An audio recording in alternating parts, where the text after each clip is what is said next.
Power star Pawan Singh का एक गाना आया है, गाने का नाम है काला ओढ़नी। इस गाने में मैंने एक सीन देखा और मैं वीडियो बनाने से रुक नहीं सका। जी हाँ दोस्तों, आज जो पवन सिंह का विरोध कर रहे हैं, आज आपने देखा होगा कि पवन सिंह के समर्थक ही पवन सिंह का विरोध कर रहे हैं।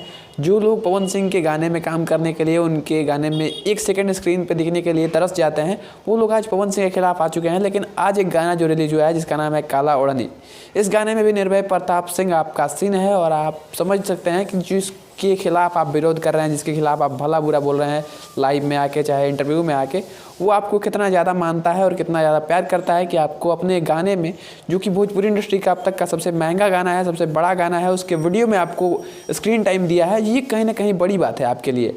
और आप जो 10 साल में अपने पावर स्टार पवन सिंह के साथ गुरुदेव गुरुदेव कह के और इतना ज़्यादा फॉलोअर बटोर लिए, ये ऐसा ही नहीं हुआ है, ये पवन सिंह की वजह से ही हुआ है। बट जो भी आप कर रहे हैं ये अच्छा नहीं है, इससे आपका ही बदनामी होगा।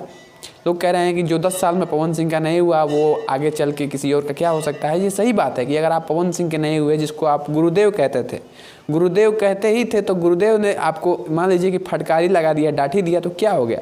बट मैंने फिर इनका वीडियो देखा है, इनका लाइव देखा है, जिसमें ये दीपक सिंह राजपूत और काफ़ी 3-4 लोग जो हैं वो लाइव आके पवन सिंह को भला बुरा बोल रहे थे।